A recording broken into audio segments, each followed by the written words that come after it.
सच्चर और सोसाइटी के आज के इस महत्वपूर्ण सेशन में आप सभी का स्वागत है और आप सभी को हैप्पी रक्षाबंधन। आज का जैसा कि सेशन का टॉपिक है वो है मेंटल हेल्थ। सो जब हम मेंटली वेल और हेल्थ की बात करते हैं एक तरीके से, तो हम जब सिर्फ बात नहीं करते कि आप शारीरिक रूप से स्वस्थ हैं, या आप स्वयं प्रश्न पूछिए सामने वाला जो आपके व्यक्ति खड़ा हुआ है, क्या वो सही में स्वस्थ है? और क्या स्वस्थ रहना सिर्फ एक शारीरिक रूप से स्वस्थ रहना है या फिर इसके और भी आगे आयाम है? सो उस पे हम आगे बात करेंगे।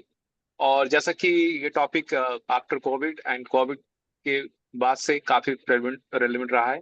जैसा कि हमने सुशांत सिंह राजपूत द्वारा सुसाइडल जो घटना है उसके ऊपर भी हमने बात की है, उसके बाद ये टॉपिक काफी महत्वपूर्ण हो गया। जब मेंटली वेल होने की बात करते हैं तो हम सिर्फ ये नहीं कि आप सही रूप से स्वस्थ हैं या फिर सही से खा पी रहे हैं उठ बैठ रहे हैं, आपके दिमाग में क्या चल रहा है उन सभी गुत्थियों को समझने का प्रयास करते हैं। और हम एक प्रयास करेंगे इमोशनली इंटेलिजेंट बनने की, ताकि हम स्वयं को समझ पाए और दूसरों को भी समझे, उनकी भावनाओं को समझे कि वो क्या सोच रहे हैं और क्या बोलते हैं, किस तरीके से बर्ताव करते हैं। सो आगे जब हम बात करते हैं आप किसी डॉक्टर के पास जाने की, आप किसी मेंटल हेल्थ या साइकेट्रिस्ट के पास जाने की, तो लोग उसको किस तरह से लेते हैं। सो हम इस सभी कुछ मिस को ब्रेक करने की कोशिश करेंगे through this session. So for this, we have with us Dr. Pratibha Gupta Gogia ma'am with us, and our president who's going to ask relevant questions, and Gogia ma'am will answer all the questions asked by our president. And जैसा कि आपको पता ही है, ये session हमारा podcast method में चलता है, तो हम इस तरीके से आगे बढ़ेंगे। सो बिना आगे वक्त गवाए मैं इनवाइट करना चाहूंगा ममता मिश्रा जी को for the introduction of today's resource person and our president. Over to you Mamta ji. Thank you Abhishek for giving me such opportunity. तो आज हमें बहुत खुशी है कि हमारे बीच एक जानी मानी और प्रेरणादायक डॉक्टर मौजूद है, डॉक्टर प्रतिभा गुप्ता गोगिया। डॉक्टर गोगिया फेफड़ों और सांस से जुड़ी बीमारियों की विशेषज्ञ है। वे नई दिल्ली के वेंकटेश्वर हॉस्पिटल में डायरेक्टर और हेड के पद पर कार्यरत है। उन्होंने लंदन के मशहूर रॉयल ब्रॉम्पटन हॉस्पिटल से खास ट्रेनिंग ली है, जहां उन्होंने इंटरवेंशनल पल्मोनोलॉजी यानी फेफड़ों और सांस की नलियों का इलाज करने की उन्नत तकनीक सीखी। वे न सिर्फ एक उत्कृष्ट चिकित्सक है बल्कि एक प्रेरणादायक शिक्षिका भी है, और वे अब तक करीब 200 मेडिकल छात्रों को ट्रेनिंग दे चुकी है और देश विदेश की कई महत्वपूर्ण रिसर्च और लेखों में अपना योगदान दे चुकी है। खासकर उन्होंने डॉक्टरों में और समाज में जेंडर इक्वलिटी पर काफी बेहतरीन काम किया है। फेफड़ों की बीमारियों के इलाज में फेफड़ों की बीमारियों के इलाज में उनके शानदार काम के लिए उन्हें 2023 में बिंदा बहन शाह ऑरेशन अवार्ड से भी सम्मानित किया गया था। तो आइए आज हम जोरदार तालियों से स्वागत करते हैं डॉक्टर प्रतिभा गुप्ता का। Now I would like to honored to introduce Miss Jyotika Kalra, the president of Saksam Rozgar Society and advocate on record at Supreme Court of India. A strong advocate for education and skill development, she is deeply committed to empowering youth through learning opportunity and practical training, paving the way for a more capable and confident generation. Thank you, Abhishek, and welcome Jyotika ma'am and Dr. Pratibha Gupta Gogia. So thank you, ma'am, for the beautiful introduction. I'd like to request our president to start the session. Over to you, ma'am, please. So thank you, Abhishek, and thank you, Dr. Pratibha, for joining us. And we are honored that such a senior doctor is with us. And आपके साथ एक doctor के साथ हम इस विषय पर बात कर रहे हैं मेंटल हेल्थ की। नहीं तो सबको ये लगता है कि मेंटल हेल्थ क्या बात है, मैं बताऊंगा तू ये कर लियो, मैं बताऊंगा तू वो कर लियो और तू ठीक हो जाएगा। तो इस विषय पर बात करना एक डॉक्टर के साथ हमारा सौभाग्य है। और जैसा प्रस्तावना में अभिषेक ने भी बताया, और हम मेंटल हेल्थ को इमोशनल इंटेलिजेंस के साथ कॉन्जेंट मतलब दोनों को साथ साथ लेके अपनी बातचीत अपनी रख रहे हैं। ऐसा कहा जाता है कि आप वो बनते हो जो आप सोचते हो, मतलब वो नहीं जो आप दिखते हो, बट जो आप सोचते हो वो आप बनते हो। तो वो सब जो मेंटल हेल्थ की जो प्रोसेस है, जो इमोशनल इंटेलिजेंस का प्रोसेस है, वो सभी उसी की तरफ लेके जाता है कि आप सोचते क्या हो। इको क्यों कर रहा है अभिषेक? Yes, ma'am, I just corrected. Yes. अच्छा, हाँ। तो किस तरह से अपनी सोचने की प्रक्रिया को, अपना जो इंटेलिजेंस या अपना जो दिमाग, जो अपनी भावनाएं, उनको हम कैसे हैंडल करें? हम कैसे अपने दुख को हैंडल करें? कैसे हम अपने सुख को हैंडल करें? कैसे अपनी खुशी को, कैसे अपनी डिफीट, हार को, और कैसे अपनी जीत को? शायद वही हमको अलग बनाता है। तो उन सभी बातों को जानते हुए, और एक कॉन्सेप्ट है कि ये बहुत इंटेलिजेंट है सामने वाला, ये लड़की बहुत इंटेलिजेंट है, लड़का बहुत इंटेलिजेंट है, और दूसरा आता है इंटेलिजेंस कुछ नहीं होता, आप हार्ड वर्क करोगे तो आप सब कुछ बन सकते हो। तो पहला तो ये सवाल आप यही इसी का जवाब दें कि ये इंटेलिजेंस क्या भला है? ऐसा होता है क्या कि कुछ लोग इंटेलिजेंट होते हैं और कुछ लोग इंटेलिजेंट नहीं होते हैं? पहला तो ये सवाल है कि ऐसा ये क्या है? Look, please allow me to share my screen. Please please. Sure ma'am. Okay, तो मैं शुरू करती हूँ। मैं कोशिश करूंगी कि मैं ज्यादातर हिंदी में बात करूं ताकि मेरी बात ज्यादातर लोगों तक पहुंच सके। कुछ चीजें होती हैं, हम स्टार्ट करते हैं नॉलेज से। जब बच्चा छोटा होता है तो माँ उसे ABCD क ख ग घ सिखाती है, क्योंकि वो चाहती है कि उसके बच्चे को ज्ञान प्राप्त हो, नॉलेज जिसको हम बोलते हैं। बट क ख ग घ ABCD, फिर बेसिक गणित सीखने के बाद भी क्या वो इंटेलिजेंट बनेगा, ये सवाल बना रहता है।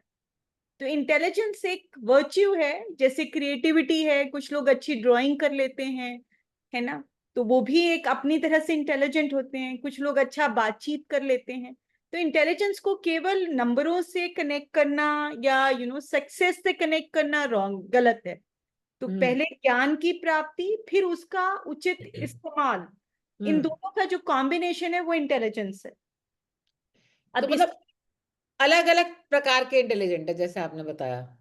एग्जैक्टली सिर्फ नंबर लेने वाला, ज्यादा नंबर लेने वाला इंटेलिजेंट है, ऐसा एक गलत फहमी है।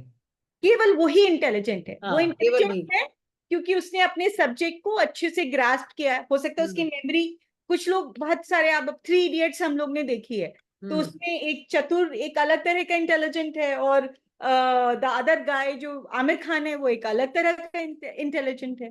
चतुर में कुछ क्वालिटीज हैं कि वो अच्छे से याद कर लेते हैं, मेमोरी शार्प है, बहुत चतुर है, कनिंग है, दूसरों को नीचे गिरा के ऊपर उठ जाता है, तो उसमें एक अलग किस्म की इंटेलिजेंस है।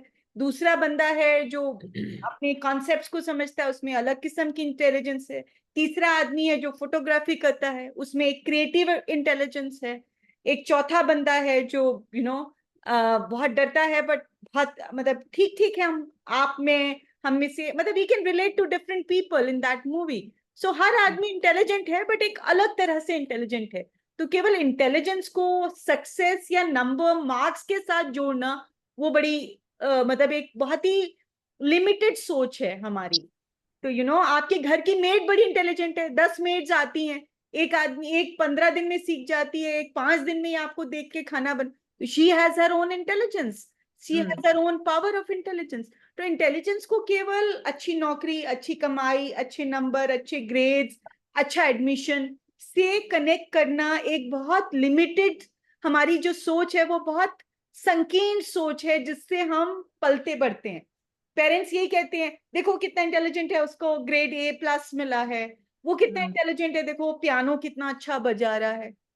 तो ये जो हमारी इंडियन सोच है वो बहुत बहुत ही संकीर्ण है इंटेलिजेंस के बारे में।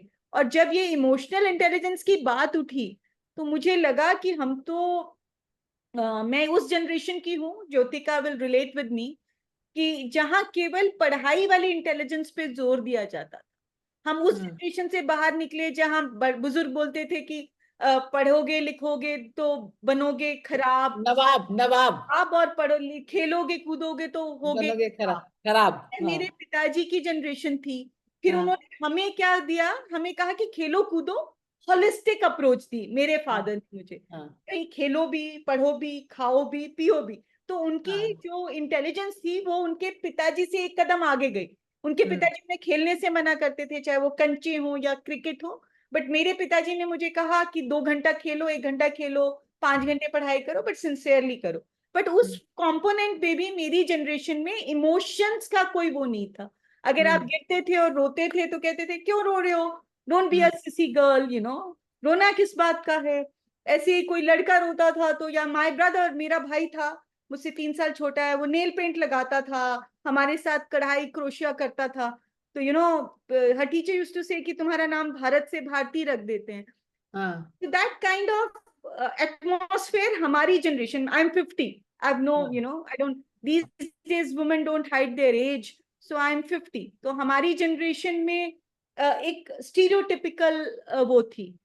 फिर जमाना बहुत बदल गया, 2000 में कंप्यूटर, इंटरनेट, तो इतना माहौल खुला हो गया कि जो इंफॉर्मेशन केवल मूवीज या मैगजीन्स के जरिए मिलती थी, चाहे वो सेक्सुअल एजुकेशन हो, चाहे वो चीजें जो एज ए यंग पर्सन आपको एक्साइट करती हैं, they were very Tabu.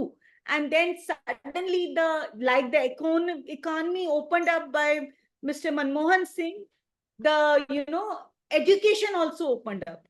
When I wrote my thesis in 2002-3, मैं एक लाइब्रेरी जाती थी, आर्टिकल्स घंटों निकालती थी, उनकी फोटोकॉपी कराती थी। 2007-8 तक आपको लाइब्रेरी जाने की जरूरत नहीं थी, इंटरनेट पे आर्टिकल आ गए मेडिकल एजुकेशन में। सो सिमिलरली जो दूसरा कंटेंट था, वेस्टर्न कंटेंट था, दूसरे वर्ल्ड का था, वो आने लगा। तो इंटेलिजेंस का कॉन्सेप्ट ब्रॉड हो गया। तो now I come back to my question कि what is intelligence? Intelligence is simply knowing about something and use it productively into your life is intelligence. so आप फोटोग्राफी में यूज कर सकते हैं। So the most important thing is that using it productively in your life. Yes, अगर आप exactly. अगर आप use नहीं कर पा रहे, अगर आप यूज नहीं कर पा रहे, तो आप इंटेलिजेंट नहीं है। बट किसी भी चीज को अपनी लाइफ में अगर आप प्रोडक्टिवली यूज कर रहे हैं, तो you are intelligent, and that can be anything. So Dr. Pratibha, the next, that is the essence of intelligence, that you are being able to use it productively in your life. I would like to say, somebody brought a concept of cleaning glass windows. Yes. So it's simply cleaning. But उसने एक concept देखा कि इतनी बड़ी glass की buildings हैं, सफाई कैसे होगी? So cleaning में इंटेलिजेंस है, एक आइडिया की इंटेलिजेंस है। So that is, अगर जो आपने सीखा, पढ़ा, जिसमें आपकी ट्रेनिंग हुई, उसको आप अपनी लाइफ में प्रोडक्टिवली, जूनियर डॉक्टर्स हैं, बहुत किताबें पढ़ते हैं, अच्छे नंबर लाते हैं, बट जब वो एक रियल पेशेंट देखते हैं, तो वो टाइफाइड और टीबी में डिफरेंशिएट नहीं कर पाते। So I don't say they are intelligent. They are not intelligent because they are unable to use the knowledge gained by reading to a real life situation. Yes.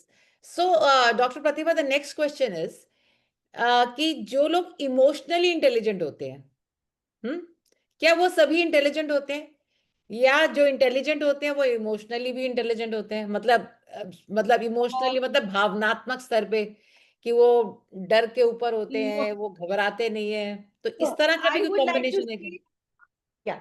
हमारा जो DNA है, हमारा जो इंसानी फैब्रिक है, हम लोग रोबोट्स नहीं है, हम लोग मशीन नहीं है। यू कैन, आप मिक्सी को कैसे ऑपरेट करते हैं? स्विच ऑन, पिस गया, स्विच ऑफ, बंद हो गया। तो इंसान एक कोई मशीन या रोबो नहीं है, उसके मूड्स होते हैं, उसके फैब्रिक में दिमाग है तो दिल भी है ना? So there is, it has to be emotional intelligence, means there has to be a balance between your heart and your brain.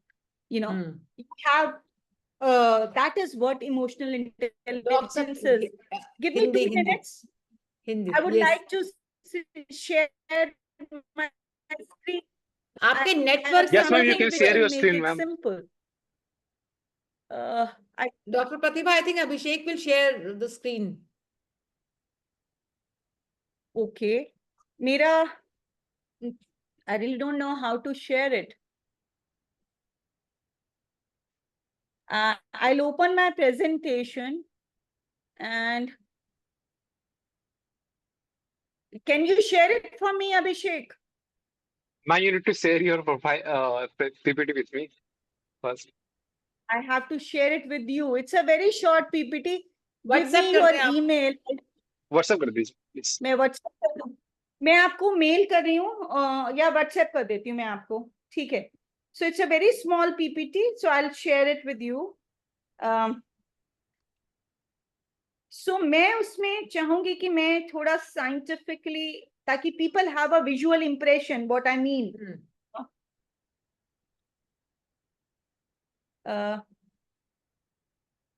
I'm WhatsApping you, Abhishek. Okay. Okay ma'am. तू ज्योतिका व्हाट्सएपिंग, ज्योतिका आप प्लीज उनको हाँ, भेज मैं दीजिए। I'll do that. Please send it to me. I don't have Abhishek's number. हाँ, you please send it to me. Yeah.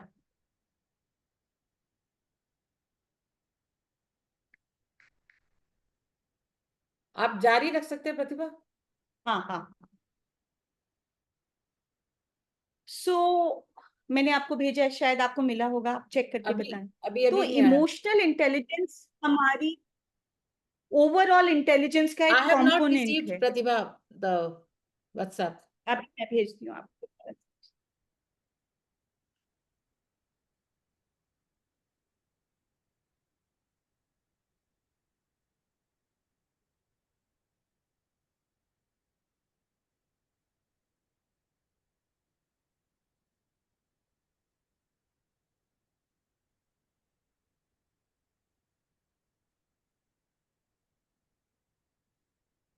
आप mail करना है तो मेल भी कर सकती हैं।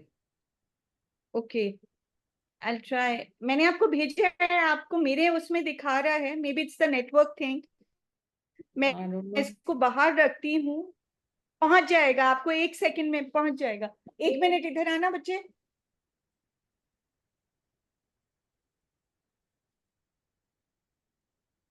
जी। मिल जाएगा। I think we can continue to talk Yes, and then yes. शी। Abhishek, I am sending it to you. Okay. एक ही है ना? हाँ जी, हाँ जी। तो हमारे दिमाग, बॉडी में दिमाग भी और दिल भी है, और हम केवल दिमाग की सुनते रहे, मुश्किल है ना। तो अगर हम दिल की नहीं सुनेंगे तो हम अपने इमोशनल कंपोनेंट को इग्नोर कर रहे हैं। पर दिल की कितनी सुने, हाँ, वो ये भी बात इमोशनल है। इंटेलिजेंस है।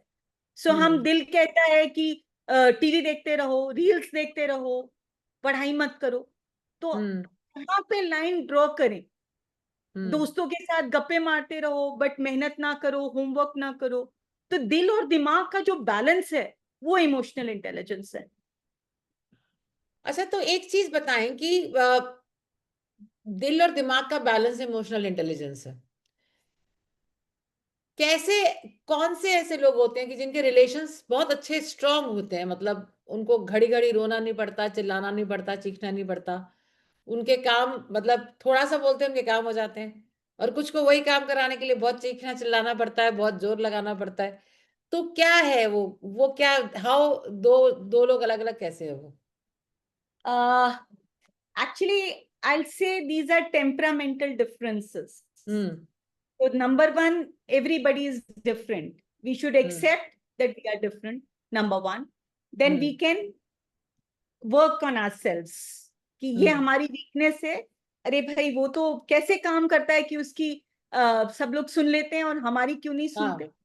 तो क्या होता है कि इसमें if you put yourself in somebody else's shoes, अगर आपके पैर में कांटा चुभा और मैं कहूंगी ज्योतिका निकाल लो ना यार, ठीक ही तो है, चुभ गया, क्या हो गया, आप कहेंगे क्या यार, मैं तो, Pratibha is my friend, I was not expecting this kind of response from her. Rather than I say I no Jyotika, आपके पैर में आप बहुत दर्द में हैं, shall I help you to take it out, क्या मैं बर्फ ले आऊं, आपको वो रख दूं, बर्फ लगा दूं। So I am putting myself into your shoes कि जब कांटा चुभता है तो कितना तकलीफ होती है, मैं उस तकलीफ को कैसे वो कर सकती हूँ। ये एक रैशनल अप्रोच है। तीसरा अप्रोच है योर मदर, यू नो, क्या हो गया, कांटा चुभ गया, कैसे हो गया, क्यों चुभ गया, क्या हो गया। So she is on other extreme where she is not helping you anyway, making you more nervous कि आप भी सोचोगे अरे ये इतना चिल्ला रही है, पता नहीं क्या हो गया मुझे, मैं तो मरने ही वाली हूँ, अब कांटा चुभ गया है, अब तो क्या होगा। So you know, if I am your friend, I'll say okay Jyotika, कांटा चुभ गया, इसको निकालते हैं, डॉक्टर के पास चलते हैं, इस पे तब तक आपको पेन किलर दे देते हैं या आइस लगा देते हैं। ये जो बीच वाली अप्रोच है ये आपको पॉजिटिव पर्सनालिटी, दिल से भी सोच रहा है और दिमाग से भी सोच रहा है। उसने दिल से सोचा कि मेरे दोस्त को दर्द हो रहा है तो मैं कैसे इसका दर्द कम करूं, दिमाग से सोचा कि इसका सही आंसर क्या है, डॉक्टर के पास जाना। और वहां जो आपकी माँ है जो पैनिक कर रही है, वो टोटली इरेशनल है। वहां एक आदमी इधर है, वो कह रहा है अरे ज्योतिका लग गया तो लग गया, निकाल लो, देख लो यार क्या हो गया, वो भी बैलेंस नहीं है। तो जो ये बीच का आदमी है जो आपको दोनों बात दे रहा है, अपनी दिमाग की भी और दिल की भी, ये इमोशनली इंटेलिजेंट है और वैसे भी इंटेलिजेंट है, he is practical, he is handling a real life situation in the best way. तो ऐसे लोग जो देख रही है, आप मुझे हमेशा याद रखेंगी अगर मैं आपके साथ ऐसे व्यवहार करूंगी, and next time when I will be in pen, you will remember it and you will try to be, you know, reciprocate it. Mostly that depends on your personality, not always, but at least that is the way you can set an example. So my next question is कि हमें Ma'am, क्या करना चाहिए? sorry for interrupting. Shall I share the PPT now? Please do that. तो doctor प्रतिभा, मेरा question था कि हमें क्या करना चाहिए कि हम वो बीच वाले व्यक्ति बने। Yes. हाँ, ये शायद इस पीपीटी में जवाब होगा। फर्स्ट स्लाइड पे ले जाइए Abhishek, can you take it to the first second slide please, this is the last slide, या this is the, and now the next slide. So it is a balance between, you have strongly hold to your emotions and what your brain says, right? Now next slide please. So these are the 5 components of emotional intelligence. One is motivation. You remain motivated कि मैं ये पढ़ लूं, मैं ये जानकारी प्राप्त कर लूं, मैं अगर कोई डांसर हूं तो मैं इतनी प्रैक्टिस करूं कि मेरा डांस बहुत अच्छा हो जाए, अगर मैं पेंटर हूं या मैं एथलीट हूं तो I give appropriate, you know, amount of hard work. Second is self regulation. ऐसा ना हो कि मैं 24 घंटे भाग रहा हूं, मुझे सोना भी है, मुझे खाना भी खाना है, मुझे बैलेंस रहना है, everything is important, that is known as self regulation. Third is empathy, which I just give you an example कि अगर किसी को प्रॉब्लम में है तो empathy, put yourself into his shoes. इसको कांटा चुभ गया है, इसको दर्द हो रहा है, तो you are empathetic. Social skills, now come the combination of everything. जो आपने मेहनत की, नॉलेज गेन की, आप empathetic हैं, अब आप कैसे अपने कोवर्कर, फ्रेंड्स, कलीग्स, बॉस, अपने सर्वेंट्स, अपने लोअर स्टाफ से कैसे बात कर रहे हैं, अगर आप इन तीनों के कॉम्बिनेशन, नॉलेज, सेल्फ रेगुलेशन और एम्पैथी से बात करेंगे तो आपके रिलेशनशिप्स ऑटोमेटिकली अच्छे हो जाएंगे, स्ट्रांग हो जाएंगे. दे विल से कि अरे यार ये तो डॉक्टर प्रतिभा बहुत अच्छी हैं, समझती हैं हमारी बात को, है ना. And then there should be self awareness. Self awareness means it is about being self love. एक पर्टिकुलर सिचुएशन में मुझे कैसा लग रहा है, क्या मैं गुस्सा हो जाता हूँ, क्या मैं नाराज हो जाता हूँ, क्या मुझे सुसाइडल थॉट्स आ रहे हैं या मैं बहुत उदास हो जाता हूँ. तो अपने बारे में जानना कि सपोज मेरी मूवी की टिकट नहीं मिलती, मैं जो बहुत अरसे से देखना चाह रहा था. I am trying to take examples जो 18, 20, 22 की उम्र में इंपॉर्टेंट होते हैं.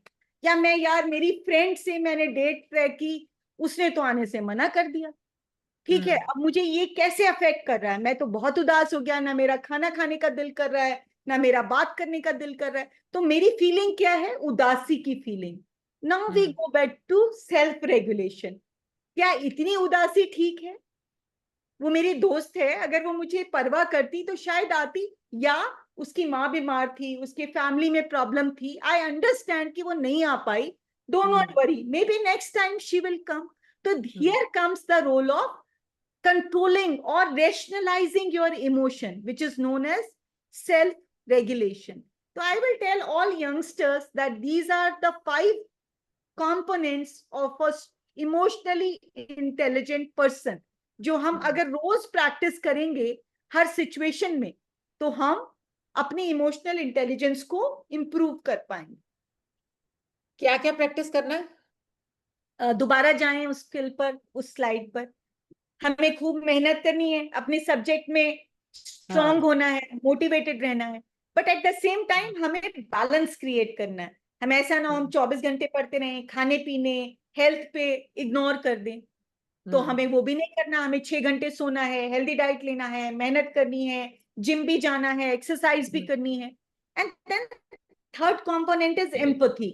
अगर कोई हमसे ठीक से व्यवहार नहीं कर रहा, somebody is being rude to us, we have to, rather than thinking it is because of us कि ये मुझसे अच्छे से बोल नहीं रहा, यार हो सकता है उसके घर में कोई प्रॉब्लम चल रही हो सकता है you have to be understanding और empathetic of other emotion. Most of the time जब दूसरे लोग हमसे मिसबिहेव करते हैं तो it's not us, it's them. 10% ऐसा भी होता है कि सामने वाला आपसे नास्ती हो रहा है, वो बुरे स्वभाव का व्यक्ति है, उसको भी पहचानना है। पर 90% टाइम उसकी खुद की कुछ प्रॉब्लम होती है। बॉस ने एक दिन डांट दिया, छुट्टी अप्रूव नहीं की, हो सकता है बीवी से झगड़ के आए हो, आप ये क्यों सोच रहे हो कि हमेशा मेरी ही छुट्टी काटता है। तो अगर आप ये सोचोगे कि तो हमेशा मुझे ही छुट्टी नहीं देता तो आप ज्यादा दुखी होगे। बट आप ये सोचोगे कि हो सकता है यार घर में इसका बच्चा बीमार हो, इसकी बीवी से इसकी लड़ाई हुई हो, तो you have to be empathetic to your boss also who is not doing good to you. But अगर ये बिहेवियर रिपीट हो रहा है, वो हर बार आप ही की छुट्टी काट रहा है, तब आपको सोचना है कि शायद he has personal problem with me. तो दोनों सिचुएशन में एम्पैथेटिक भी होना है, but at the same time smart भी होना है कि हम टॉक्सिक नेचर के लोगों को भी शॉर्टलिस्ट कर सकें। बट तो डॉक्टर प्रतिभा, एक अगला सवाल जो मुझे ध्यान में आ रहा है, जो आपने पहला your first component emotional intelligence का है वो मोटिवेशन है, जिसमें आपने बोला मेहनत करो। तो क्या कुछ ऐसा भी होता है कि कुछ लोग स्वभाव से ही, या मतलब इमोशनल इंटेलिजेंस उनकी ऐसी है कि वो आलसी होते हैं, वो मेहनत नहीं करना चाहते, क्या ये ऐसा सोचना सही है? देखिए, ये तो हम हर लोग, हम भी, everybody has a different DNA, we are created with a fabric. But जो एनवायरमेंटल कंडीशन होती हैं, जैसे आपने देखा होगा, बहुत ऐसी फैमिली से उठकर बच्चे आए, आपके पास आए क्योंकि उनके मन में एक इच्छा थी कुछ करने की, आपने उन्हें सपोर्ट किया, है ना। तो आलस तो किसी चीज से आपको कुछ अचीव करा नहीं सकता। तो अगर आप काम ही नहीं करेंगे, अगर आप खाना ही नहीं पकाएंगे तो खाएंगे क्या, तो भूखे ही रहेंगे ना। तो खाना तो आपके लिए कोई पका नहीं सकता, तो आपके लिए किताब भी कोई और नहीं पढ़ सकता, आपके लिए दौड़, एथलीट के लिए कोई और प्रैक्टिस नहीं कर सकता, इंस्ट्रूमेंट वोकलिस्ट के लिए कोई और गाना नहीं गा सकता, उसे रियाज करनी ही पड़ेगी। तो सेल्फ मोटिवेशन, जिसके लिए आप कुछ भी कर सकते हैं, आप मुझसे, आपसे, अच्छे लोगों की संगति कर सकते हैं, किताबें पढ़ सकते हैं अच्छी, और अपने आप को मेहनत करने के लिए पुश तो करना ही पड़ेगा ना ज्योतिका। नहीं, मेरा सवाल था कि क्या ऐसा होता है कि कुछ लोग सेल्फ मोटिवेटेड नहीं होते, मतलब क्या आप इसको बिल्कुल होते एंडोर्स हैं। करते हो? Yes, आप इस बात को ऐसा एंडोर्स करते होता है आजकल के वर्ल्ड में, जितने डिस्ट्रैक्शंस हैं, हो? जितनी हाँ। कंफर्टेबल चीजें हैं, आप इंटरनेट पे रील देख लो, आप पोर्नोग्राफी देख लो, आप पिक्चरें देख लो, आप इंटरनेट नेटफ्लिक्स पे बिंज वॉचिंग कर लो, बट आपका दिमाग कहीं ना कहीं तो सिग्नल देगा कि बेटा ऐसा करोगे तो सिलेबस कब पूरा होगा, प्रोजेक्ट कब मतलब आपके आलसी होने के भी बहुत सारे कारण हैं जो समाज में आपको मिलते हैं, जिसमें से कि इंटरनेट एक विशेष। तो अगली मोटिवेशन स्लाइड पे आप जाना चाहेंगी doctor Pratibha? Next slide if you, आप please go to the next slide.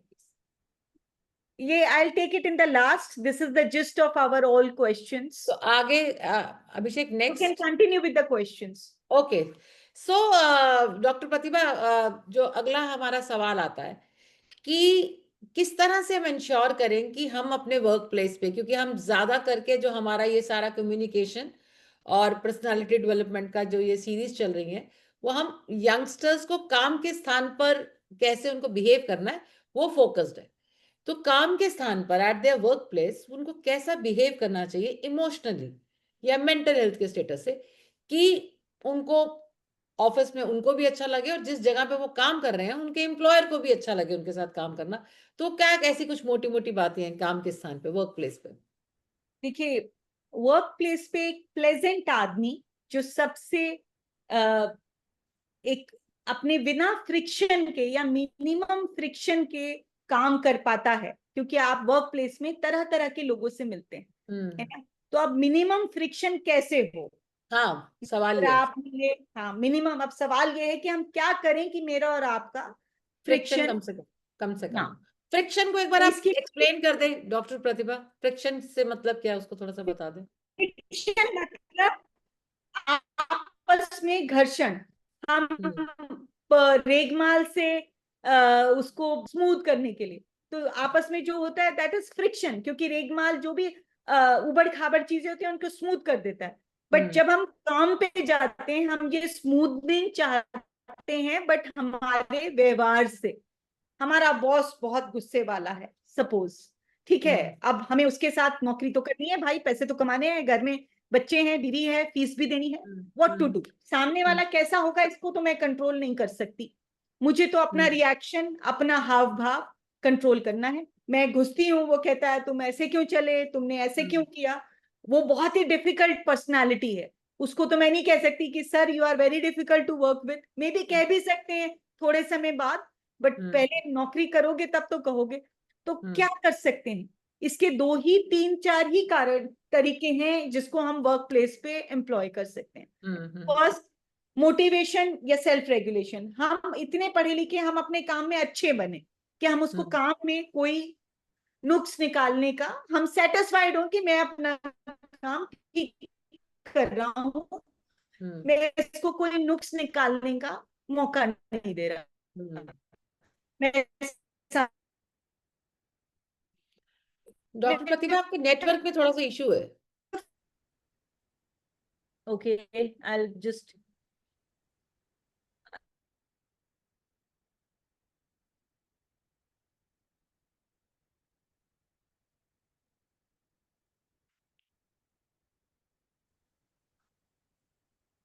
Am I audible, Jyotika?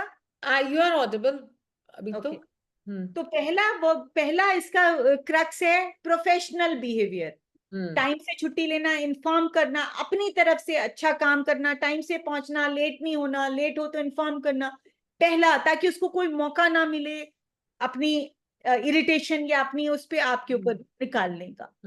Second तरीका क्या है, suppose he still bad, do not analyse it in your mind, क्या ये मेरी वजह से हो रहा है, क्या मैं गलत काम कर रहा हूँ, उसके हर बार नेगेटिविटी को पर्सनली नहीं लेना है।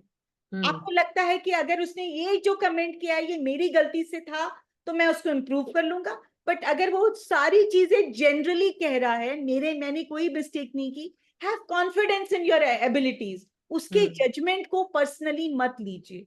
हो सकता है वो खुद किसी प्रॉब्लम से गुजर रहा हो सकता है उसका बेसिक नेचर अच्छा ना हो, but take your time, make your own decision, but take it with a pinch of salt, जहां खुद में इंप्रूवमेंट की संभावना हो उसको इंप्रूव करिए। सो यही 2 मेरे गुरु मंत्र हैं, अपना काम अच्छे से करिए, प्रोफेशनल व्यवहार रखिए, पर एट द सेम टाइम जो सामने सीनियर्स का व्यवहार है उसको एक एम्पैथी से देखिए। हो सकता है आपके घर में कोई problem, don't take it personally, but I at the think same time उसमें अगर लगता है कि इसने ये जो बेहतर कर सकता हूँ कर लीजिए। आपको थोड़ा नेटवर्क के पास जाना पड़ेगा कहीं पे, आपका ब्रॉडबैंड हाँ जहाँ जी, पे। Okay okay, I'll change my location. जहाँ ब्रॉडबैंड है उसके। Give me 2 minutes. हाँ पुनीत, इसमें ना वो नहीं आ रहा नेटवर्क, कहाँ रखा है तुम्हारा वो? हाँ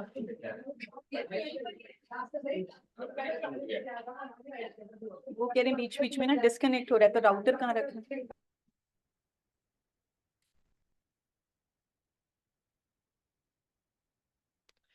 तो हम इस बातचीत को भी जारी रखते हैं। तो सवाल ये है कि जब तक डॉक्टर प्रतिभा गोगिया हमें दोबारा से ज्वाइन करती हैं, जब हमारा ओपन सेशन होगा, तो आप सभी अपने व्यक्तिगत सवाल डॉक्टर गोगिया से पूछ सकते हैं कि आपको मेंटल हेल्थ को लेके, जैसे मैं एक अभी चैट बॉक्स में राधा का सवाल देख रही थी कि आपको मेंटल हेल्थ को लेके कोई सवाल है, इमोशनल इंटेलिजेंस को लेके सवाल है, आपके अपने काम के स्थान पर, अपने माता पिता के साथ, अपने दोस्तों के साथ, अपने पार्टनर्स के साथ, अगर आपको किसी प्रकार की व्यवहार में दिक्कत आती है, तो आप डॉक्टर गोगिया से अपना सवाल पूछ सकते हैं और डॉक्टर प्रतिभा आपको उसका जवाब देंगे। आपके सामने एक इतनी सीनियर, मैच्योर, क्वालिफाइड डॉक्टर्स हैं। तो सबसे मेरी आपसे रिक्वेस्ट है कि अपने अपने सवाल को अपने पास लिखें, थोड़ा सोचें समझें, और इस इमोशनल इंटेलिजेंस का जो कॉन्सेप्ट है इसको आप अपना कंट्रोल कर पाए, आप उसके ऊपर अपने को, खुद को कंट्रोल कर पाए, अपने आसपास के लोगों को कंट्रोल कर पाए।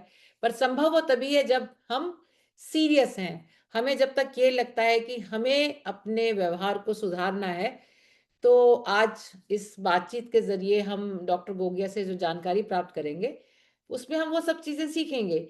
और जैसे कई बार आज अभी हम डॉक्टर गोगिया से आत्महत्या, जिसको हम सुसाइड कहते हैं, उसके ऊपर भी विचार उनके जानेंगे, क्योंकि बहुत ज्यादा आजकल अखबारों में छोटे छोटे बच्चे, जवान लोग, बड़े लोग आत्महत्या करने को बहुत आतुर होते हैं, और बहुत छोटी सी बात पर या बड़ी बात पर, जिस भी बात पर, वो एकदम से अपने जीवन को समाप्त कर लेते हैं। जी doctor Gogia. I am so sorry, I think it's a network issue. हाँ हाँ। सो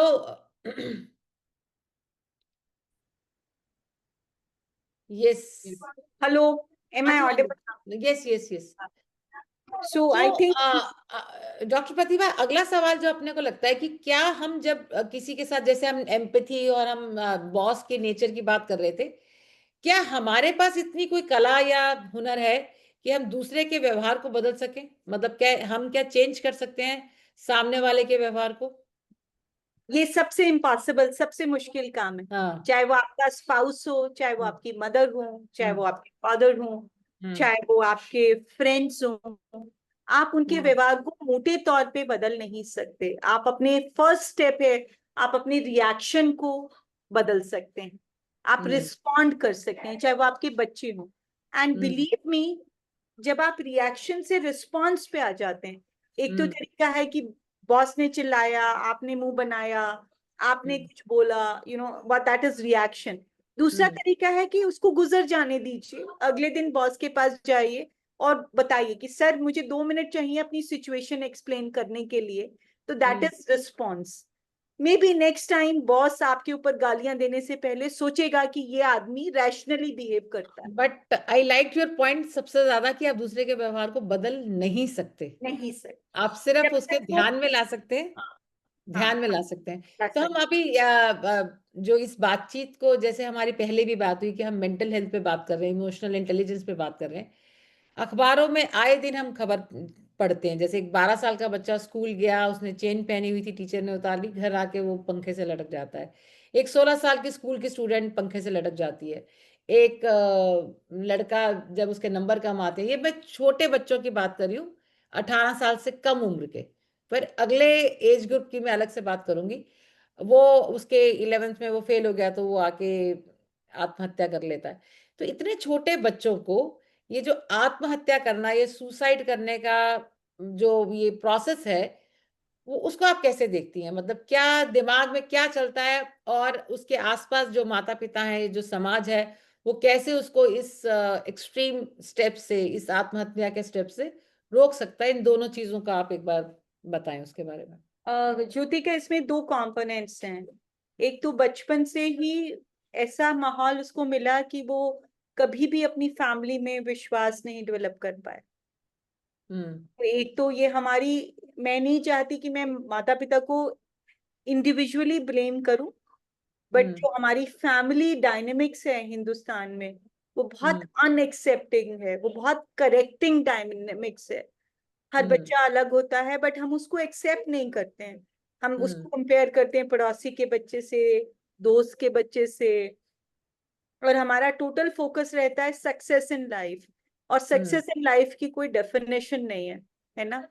तो बच्चा अगर खाता नहीं है, सोता नहीं है, बदतमीज है, रूडली बात करता है, तो उसमें कहीं ना कहीं हमारे माहौल का और हमारा भी हाथ है।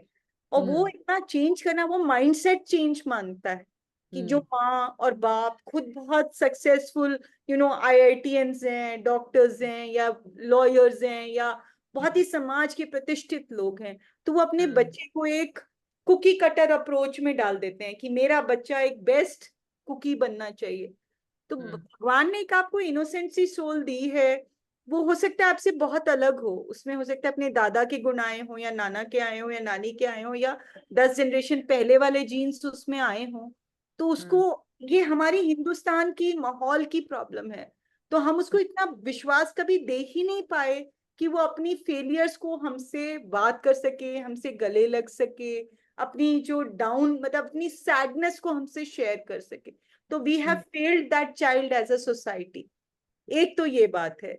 दूसरी बात है कि we are not able to recognise mental illnesses in children. Depression is very common in children.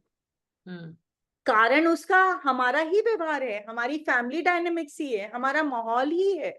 हमारा हर बात पे उसे ये बोलना है कि तुम तो पढ़ते ही नहीं हो, नंबर कैसे ठीक आएंगे तुम्हारे, तुम तो ये करते ही नहीं हो। रादर टेलिंग हिम कि बेटा थोड़ा पढ़ के देखते हैं, शायद your performance improve. So it's simply a way of putting up things, you know. We simply tell कि जैसे हमारे बाप, हमारे समय में चलता था क्योंकि हर घर में यही हो रहा था। आजकल के बच्चों को आपने एसी दे दिया, कार दे दी, अच्छा घर दे दिया, खाना मुंह में दे दिया, और ऊपर से आपने ताने दे दिए, they are not able to take it. तो जब बदलती सोसाइटी से हमें अपनी मेंटल उसको भी तो बदलना पड़ेगा ना। तो दो कारण है इस चाइल्डहुड सुसाइड के। One is not recognising childhood depression which is a medical illness, and वो डिप्रेस इतने होते हैं कि वो सुसाइड कर लेते हैं। दूसरा कारण है कि हम एज अ फैमिली उनको वो प्यार विश्वास नहीं दे पा रहे जब वो अपने सैडेस्ट मोमेंट में हमसे कन्फाइड कर सके। उसे डर लग रहा है कि अगर उसने हमें बताया तो हम उसकी बेइज्जती करेंगे, या हम उसको एक्सेप्ट नहीं करेंगे, या हम उसको पुल डाउन करेंगे। नहीं, पर अभी जो मैंने 2 इंसिडेंट्स देखे, जैसे मैंने बताया था कि एक 13 साल का बच्चा स्कूल जाता है, उसने गोल्ड की चेन पहनी हुई थी, तो टीचर ने उसकी चेन उतरवा के रख ली और आके वो घर पे सुसाइड कर लेता। और एक एक बच्ची यूपी में थी, वो स्कूल में फीस नहीं दे पाई, एग्जामिनेशन फीस, तो वहां से उसको बच्ची को वापस भेज दिया गया। वो 15 साल की बच्ची थी कि तुम एग्जाम नहीं दे सकती क्योंकि तुमने फीस नहीं दी है। उसका फादर एक लेबरर था, वो भी आके घर में सुसाइड कर लेती है। तो ये जो सिचुएशन मैंने आपको बताई, वो आपने जो 2 सिचुएशंस बताई उनसे अलग एक तीसरी एक सिचुएशन है। लैक ऑफ ज्योति का लैक ऑफ मोटिवेशन हुआ ना। उस लड़की को लगा कि बहुत ही हेल्पलेस, अब तो कुछ नहीं हो सकता। ठीक है। और वो जो पहली सिचुएशन बताई वो तो बहुत ही पेटी थी ना, कि चेन उतारी। हो सकता है वो घर से चेन चुरा के गया हो बच्चा, तो उसमें इतना हिम्मत नहीं थी कि घर आके माँ को या बाप को बताए कि मैंने आपकी चेन चुराई थी, मैं शो ऑफ कर रहा था। तो हमने कहीं ना कहीं हमने उसको लैक ऑफ इंटरनल वो नहीं है ना, फेथ नहीं है ना। हमें ये एक्सेप्टेबिलिटी नहीं कि हमारा बच्चा चोरी कर सकता है। हम सबने चोरी की है। मैंने बचपन में मूंगफली उठाई थी ठेले वाले से। मेरे मतलब there was a the way my father would have reacted. उन्होंने गए वापस रखवाया, हिम्मत दी कि बेटा नेक्स्ट टाइम खानी हो मूंगफली का मन करे तो खरीद लेना। तो उस बच्चे की शायद माँ बाप ने कभी पहले गलती की होगी, उसने चोरी कुछ करके कुछ पैसे लिए होंगे, तो उन्होंने वो एम्पैथी नहीं दिखाई होगी ना उस बच्चे को। तो हमारे कहीं ना कहीं वो component of emotional intelligence are lacking in the elder generation which are being passed to the younger generation, जिस वजह से वो ऐसा स्टेप इतने छोटे कारणों के लिए ले लेते, फाइट करते, क्योंकि ना उनमें मोटिवेशन है ना सेल्फ रेगुलेशन है, वो अपने इमोशंस को कंट्रोल नहीं कर पा रहे। तो we are creating children with low EQ, emotional quotient, because हमारी जनरेशन उन्हें उस तरह से सपोर्ट नहीं कर पा रही जैसे हमें बदलते समय के साथ करना चाहिए। दूसरा है इस समाज में मेंटल इलनेसेस के लिए ये कहना कि अपने बच्चे को साइकियाट्रिस्ट के पास ले जाइए, he might be depressed. Doctor सब ठीक ही है, कैसी बातें कर रही हैं आप, हमारे घर में तो सब ठीक है, सोता है खाता है, जो कहता है हम दिलाते हैं, आपको कैसे लग रहा है मेरा बच्चा डिप्रेस्ड है?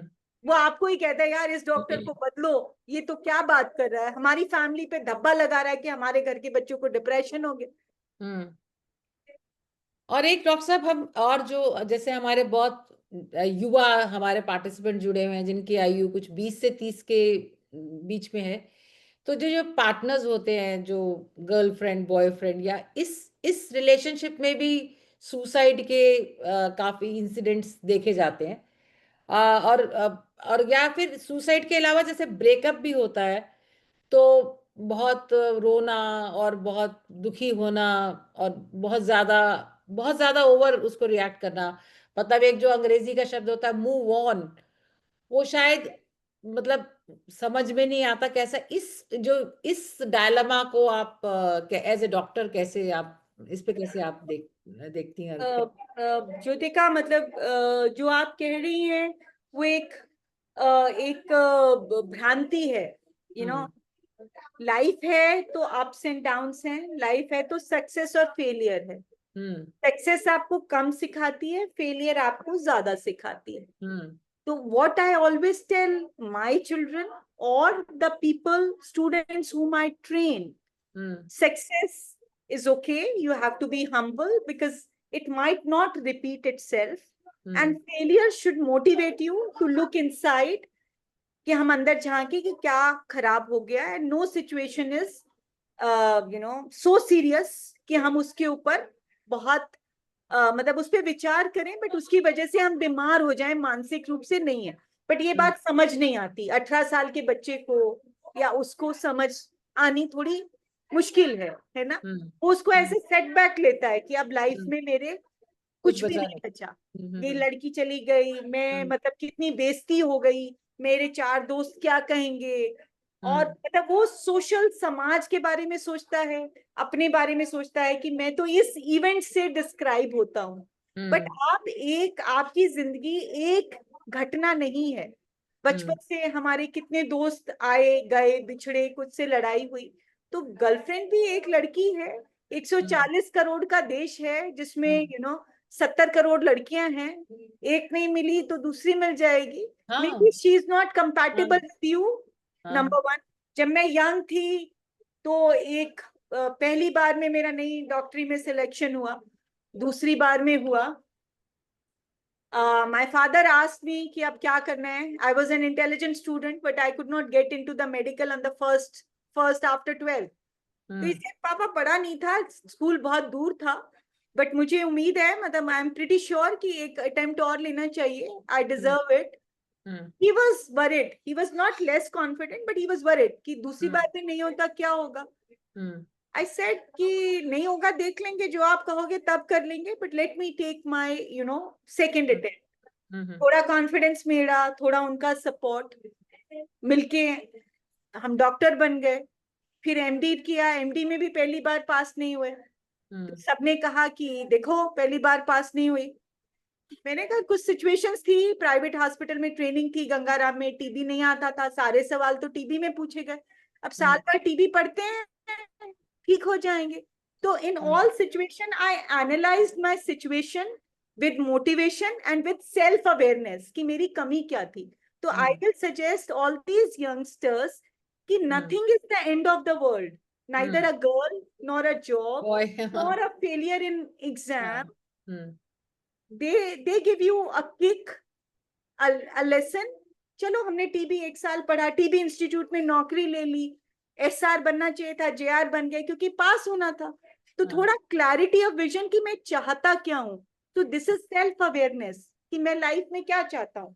मैं चाहता हूँ एक अच्छी रिलेशनशिप. इस लड़की ने मुझे छोड़ दिया तो ये पहले बाद में छोड़ती, शादी के बाद डिवोर्स होता, तो अच्छा है पहले छोड़ दिया. May be something better in life. तो लाइफ को पॉजिटिविटी से लेना, हर चीज में उसकी अच्छाई ढूंढना और अपने आप को एनालाइज करके माफ करके आगे बढ़ना. ये नहीं कि अपने आप को मैंने से लड़ाई की इसलिए इसने छोड़ दिया. अरे भाई तुम आदमी हो, लड़ाई भी कर सकते हो, प्यार कर सकते हो, तो लड़ाई भी कर सकते हो गई लड़ाई. अब उसकी गलती थी कि उसने उसमें ओवर रिएक्ट करके तुम्हें छोड़ दिया, बट अच्छा ही हुआ तुम्हें छोड़ दिया. हर बार तुम कभी लड़ाई नहीं कर पाते, आज छूट गए तो बहुत ही अच्छी बात है. हो सकता है कुछ ऐसी लड़की मिलेगी जो लड़ाई को पॉजिटिवली हैंडल करेगी और छोड़ के नहीं जाएगी. तो जो अच्छे लोग होते हैं वो छोड़ते नहीं है. माँ बाप की लड़ाई, बच्चों की और माँ की लड़ाई होती है, माँ छोड़ के नहीं जाती है. चलो उसके जैसा प्यार नहीं होता, बट फिर भी कुछ कैरेक्टरिस्टिक तो एक आइडियल सिचुएशन की हम सोच सकते हैं ना. कितनी छोटी बात पे आज छोड़ के चली गई, कल तो पता नहीं क्या होता, अच्छा हुआ छोड़ गई. तो look for positivity in life. ठीक है. सो ये लास्ट क्वेश्चन है डॉक्टर प्रतिभा, और उसके बाद हाउस हम कुछ सवाल हमारे आ भी गए हैं चैट बॉक्स में, पर अभी आप सबसे मेरा रिक्वेस्ट है कि आप बोल के सवाल पूछे, बेहतर रहेगा.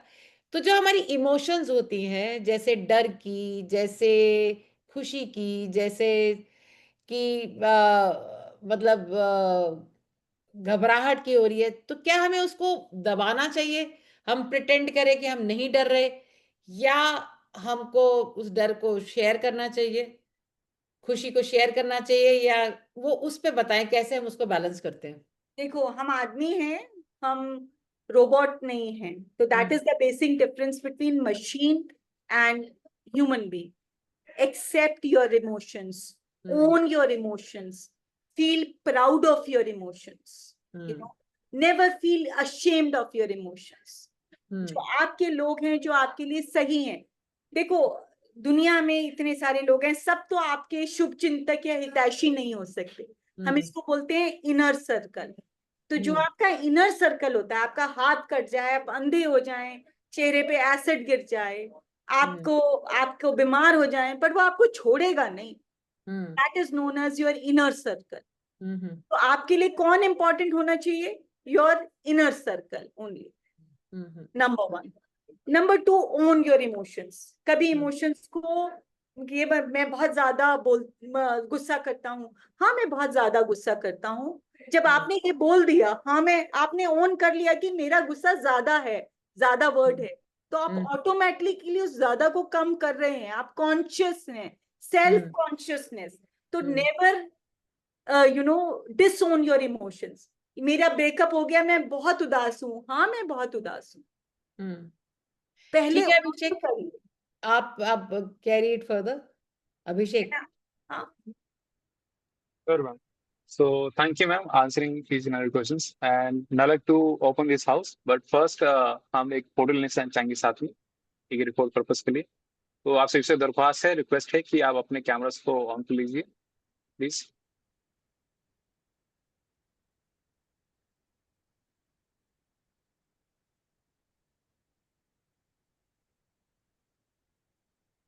सो थैंक यू। नाउ आप सभी अपने क्वेश्चंस पूछ सकते हैं, and we can also pick up from the chat box. Good evening doctor साहब। Good evening. मैं संजय अरोड़ा बोल रहा हूँ सक्षम भारती से। Hello doctor, hello Sanjay ji. ऐसा है, आपने बड़ा अच्छा सारा इमोशनल इंटेलिजेंस के बारे में, मेंटल हेल्थ के बारे में बताया। मेरा जो सवाल है वैसे वो साइबर से भी है और इमोशनल इंटेलिजेंस से भी है। साइबर सिक्योरिटी में आप देखते हैं कि कितने सारे आजकल फ्रॉड होते हैं, तो हमें समझाया जाता है कि फ्रॉड होने से बचे कैसे, या जब फ्रॉड हो जाए आपके साथ, आपके साथ ठगी हो जाए, आपका पैसा ट्रांसफर हो जाए तो क्या करें। पर मेरा सवाल ये है कि जब हम ठग रहे होते हैं, जब हम कैप्चर कर लिए जाते हैं, हमें उसको एक बंद कर दिया जाता है किसी तरीके से, तो उस टाइम के इमोशंस को कैसे हैंडल करना चाहिए ताकि वो ठगी से बच सके। और यदि मान लो ठगी हो भी गई है तो उसके बाद हमें कैसे बचना चाहिए चीजों से, कि ठीक है हमने कंप्लेन कर दी लेकिन हमारे पर बड़ा मेंटल स्ट्रेस रहता है कि हमको ठग लिया इसने। प्लीज। देखिए सर, सबसे बड़ा ट्रॉमा होता है टू बी चीटेड। ठीक है, आप अपनी इंटेलिजेंस को क्वेश्चन करते रहते हैं, मेरे साथ ऐसा कैसे हो गया, मैं तो बहुत स्मार्ट बनता हूँ। ठीक है, दूसरा ट्रॉमा होता है जो नुकसान हो गया। तीसरा होता है कि आप डर से जाते हैं, आप किसी पे कभी भी विश्वास नहीं कर पाते हैं। तो 3 तरह के एक साथ ट्रॉमा हो गए।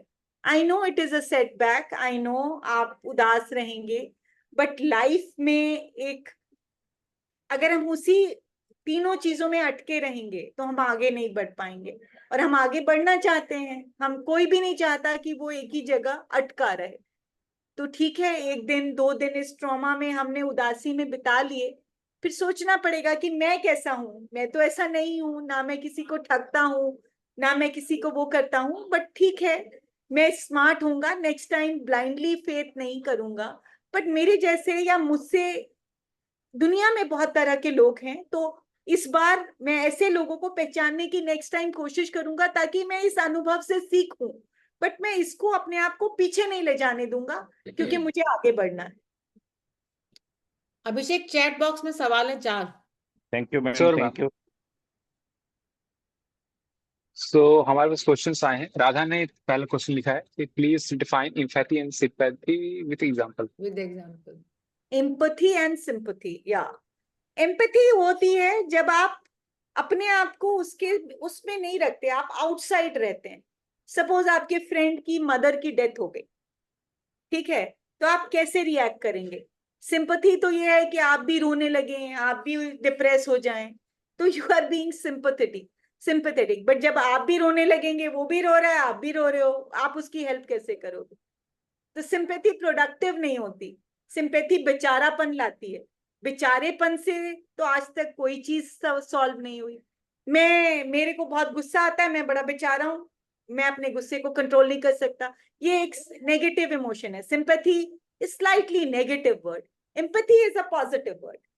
Yes, you have lost your mother, I am with you, बहुत दुखी की बात है, आपकी माँ वापस नहीं आएगी, बट मैं आपके साथ खड़ा हूँ, आपकी जहां भी होगी हम मिलकर करेंगे। आपको मनी की जरूरत होगी, I will try to help you. आपको सपोर्ट की जरूरत हो, जब भी दुखी हो, यार मेरे पास आ जाना, मैं हूं ना, दैट इज एम्पैथी। बट आप भी उसके साथ रोने लगे, उसकी माँ मर गई, आप भी रो रहे हैं, तो ना आप उसको हेल्प कर रहे हैं ना वो आपको हेल्प कर रहा है। तो sympathy is slightly negative connotations, empathy is a positive connotation. मैं डॉक्टर हूं, आई एम एम्पैथेटिक। सामने लोग रोज बीमार होते हैं, किसी के हाथ में खून निकलता है, इफ आई एम सिंपैथेटिक मैं तो इंजेक्शन लगा ही नहीं सकती, उसका खून देख के मैं ही बेहोश हो जाऊंगी। आई एम एम्पैथेटिक कि मैं ये जो इंजेक्शन लगा रही हूँ जिससे उसको थोड़ा सा दर्द हो रहा है, उससे हम अच्छी दवाइयां देंगे और वो 5 दिन बाद घर चला जाएगा। तो empathy has a positive note, sympathy has a negative note to it. So nobody needs sympathy, people need empathy. Good. And we have questions from Sikhar Maurya. Ma'am, please explain how to overcome childhood trauma. Yes. Yeah. Look, children, you cannot select your parents. You cannot select the Hindi, family. Pratibha Hindi. Okay, sorry. बच्चों, आप अपने परिवार को नहीं चुन सकते, आप नहीं चुन सकते कौन मेरा माँ बाप बनेगा। तो ये एक कॉम्प्लेक्स प्रक्रिया है यूनिवर्स की, जिसमें एक बच्चा एक घर में जन्म लेता है, दूसरा दूसरे में।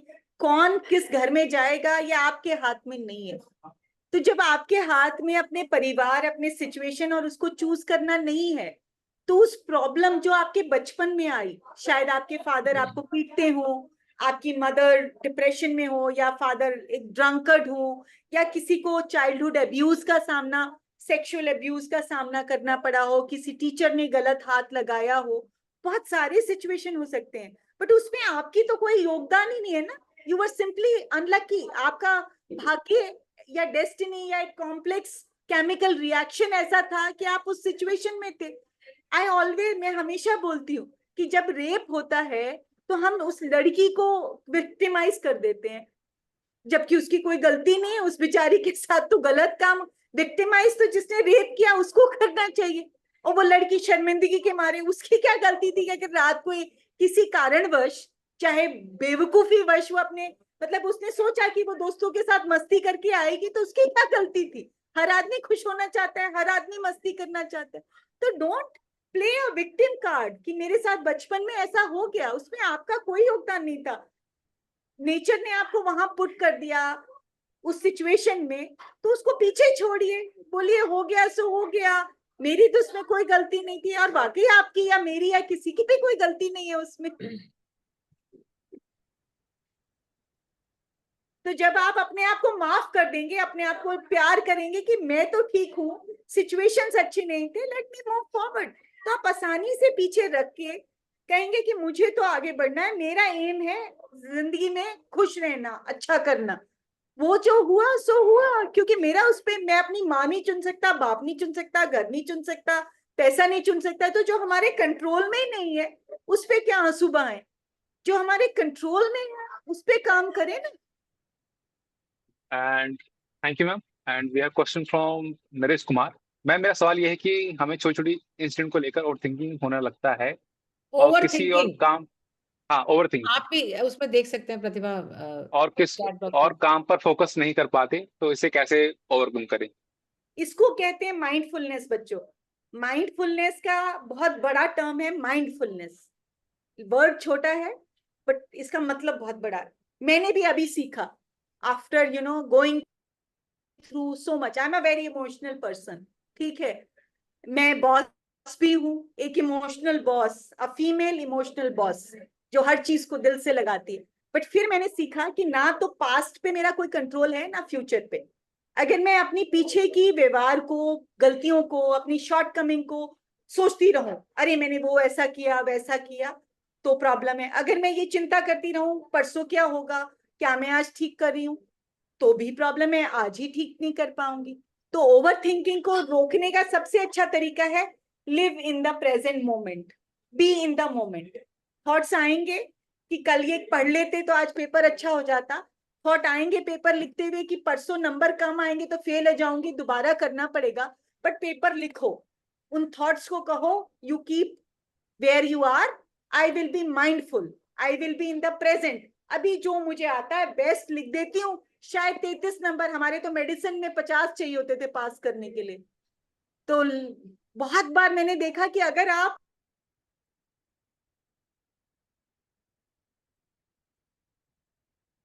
तो पढ़ ही रहे होते हो, कुछ ना कुछ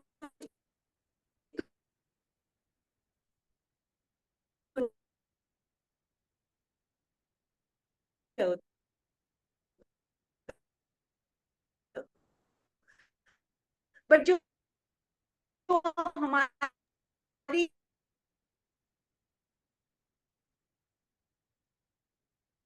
आदत है, आज चेंज कर, आज का दिन। Doctor Pratibha, there are many questions, आप थोड़ा शॉर्ट आंसर दें क्योंकि टाइम हो गया है, but there are many questions. So there अभी is भी one mental health practice you personally follow daily. इसमें पहला ये इसका रह गया, हीना स्टिचिंग ट्रेनर। मैम, मेरा सवाल ये है कि अगर कोई मुझे किसी भी बात को लेकर कुछ बोल देता है तो वो ही बात मेरे माइंड में चलती रहती है, जिसकी वजह से मैं कुछ भी काम नहीं कर पाती।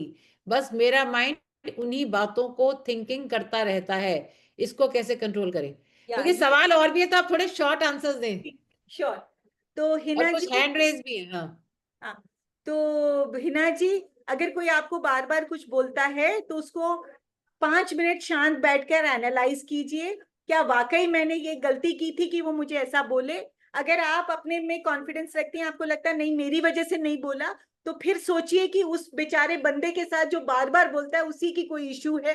हो सकता है आज वो अच्छे मूड में नहीं था, तो भगवान उसको शक्ति दो कि वो अच्छे मूड में रहे और आप आगे बढ़ जाओ।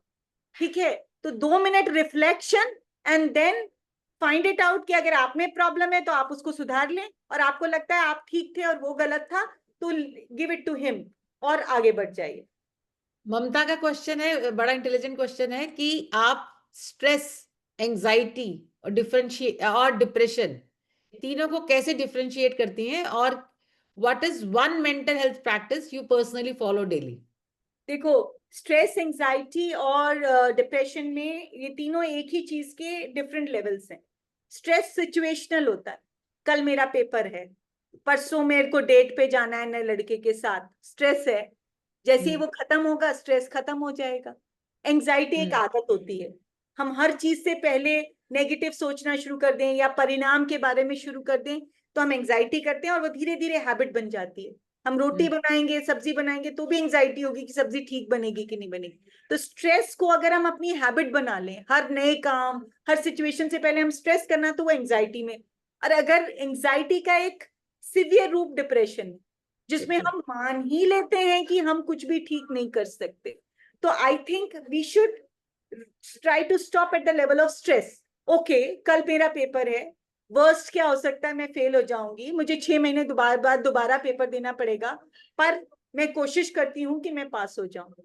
सो think about the worst and be ready, prepared for the best. So that is the way to handle stress. Now my best practice is meditation.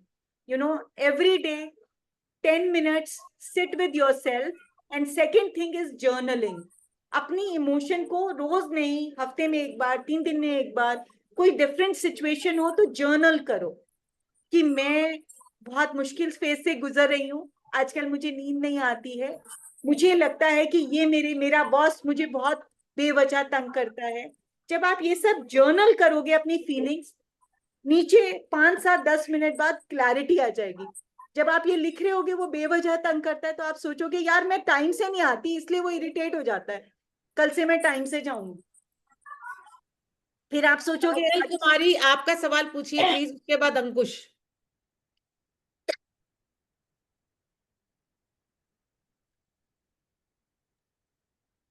Good evening ma'am. Ankush आप पूछिए। हाँ अंकुश बताइए।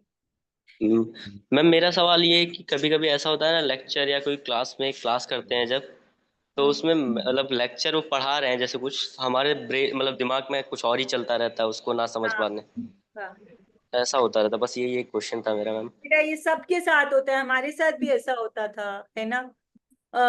तो this is okay, this is not pathological, but हमें, क्योंकि अब आप ये क्वेश्चन पूछ रहे हो तो आपको लग रहा है कि आप मैंने मिस कर दिया, तो आप कोशिश करते रहो कि मैं जब क्लास में रहूं, that is known as mindfulness, कि जब हम क्लास में हैं तो हम पिक्चर के बारे में ना सोचें, गर्लफ्रेंड के साथ घूमने जाने के बारे में ना सोचें। अगर हम इसको सीख लेंगे तो हम अच्छे हो जाएंगे। आज कोशिश करोगे तो 2 4 5 साल में सीख ही जाओगे कि नौकरी पे हम नौकरी पे ध्यान दें, घर में जाएं तो जब घर में जाएं तो हम नौकरी का स्ट्रेस भूल जाएं।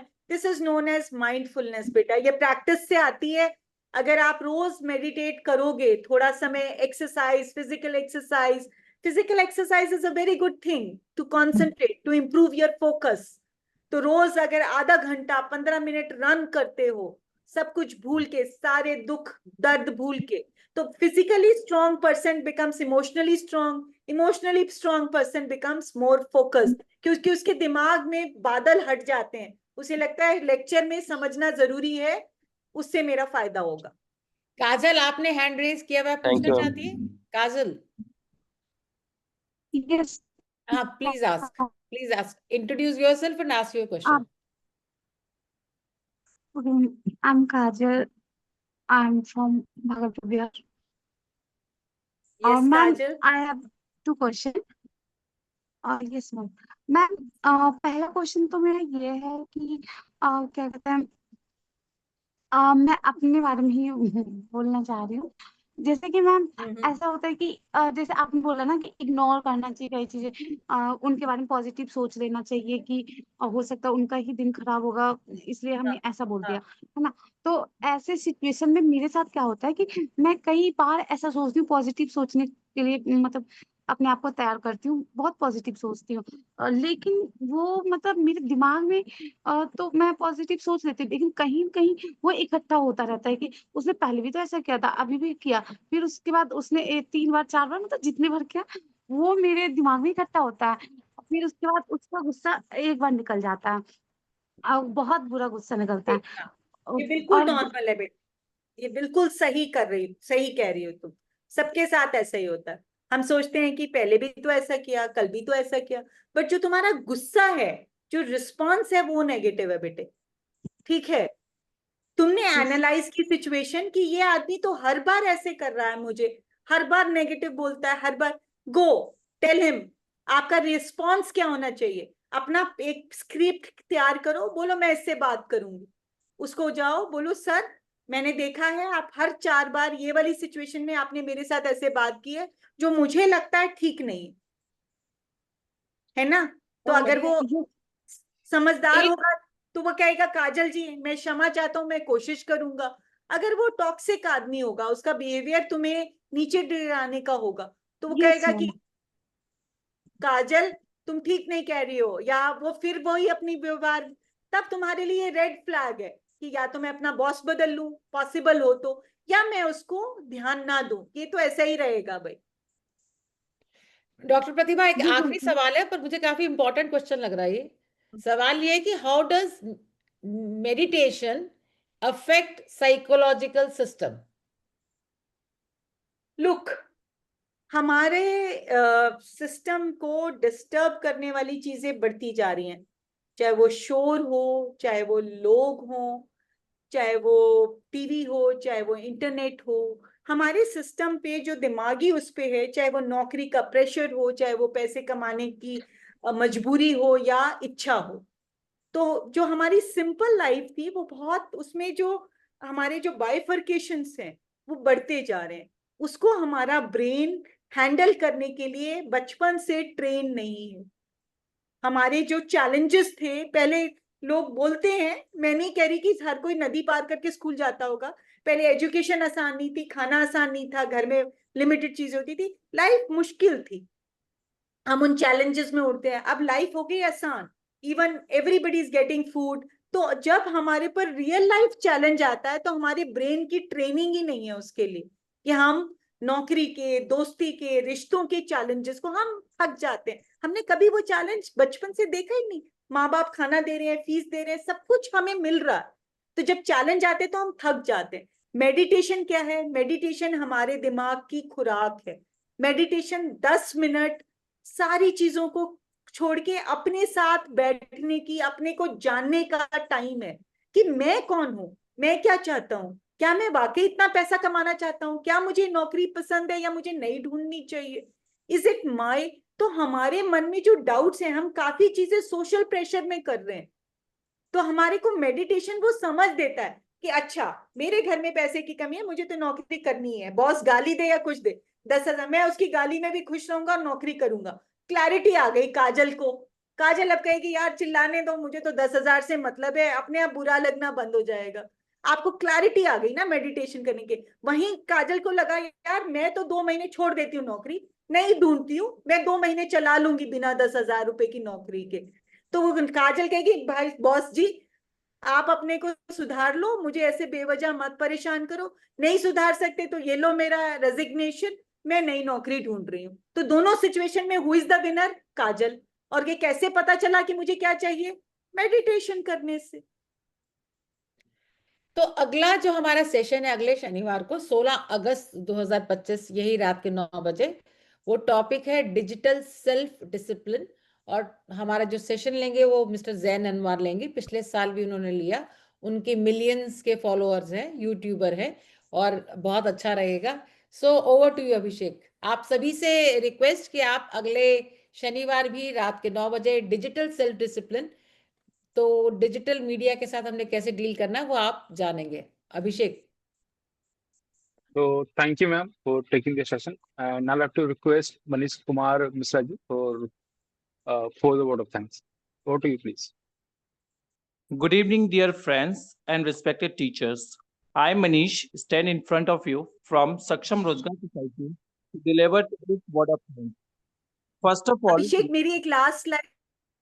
let me take opportunity to thank Almighty ever-living God for giving us this precious day and keeping us safe and sound from all hindrance that came to our way. Let me also take opportunity to thank Dr. Pratibha Gupta Gokhale ma'am, who has given us her precious time from her busy schedule for teaching us mental health and also emotional intelligence. I strongly believe that, ma'am, the session that you have taken now, it will help us in our life to achieve more success, and also it will help us to take a better decisions. Let me also take opportunity to thank our respected President, Jyoti Kalra ma'am, for her support and also for conducting such a wonderful station which is helping us to learn day by day. Let me also take opportunity to thank all the technical team that they have worked to make this event successful one, that we may not face any technical issues. But last but not the least, let me also take opportunity to thank all my friends who have joined today's sessions. Friends, without you, this session could not be a successful one. And I strongly believe that the coming session that is going to take place on next Saturday, that one also you will join and we will learn together. Thank you so much to all. Good night. तो thank you Manish Kumar ji, vote of thanks. And अगर आपको session अच्छा लगा हो और आप चाहते हैं कि इसको दोबारा देखा जाए, तो आप ये वीडियो आपको कल यूट्यूब पे मिल जाएगी, तो आप दोबारा हमारे सक्षम सोसाइटी की यूट्यूब चैनल पे जाके इसको देख सकते हैं। और जिससे आप जो भी आपका फ्रेंड हो, आपका जानने वाले हो, जिनके साथ शेयर करना चाहें, या आप चाहते हो कि वो भी इस जाने कि कैसे वो अपने आप को इमोशनली इंटेलिजेंट बना सकते हैं और कैसे अपने मेंटल हेल्थ में सुधार करते हैं और बेटर डिसीजन ले सकते हैं, तो ये वीडियो उनके लिए है। So thank you and do share and subscribe channel. So thank you and good night to all of you. तो आप सभी इस सेशन को लीव कर सकते हैं। Thank you.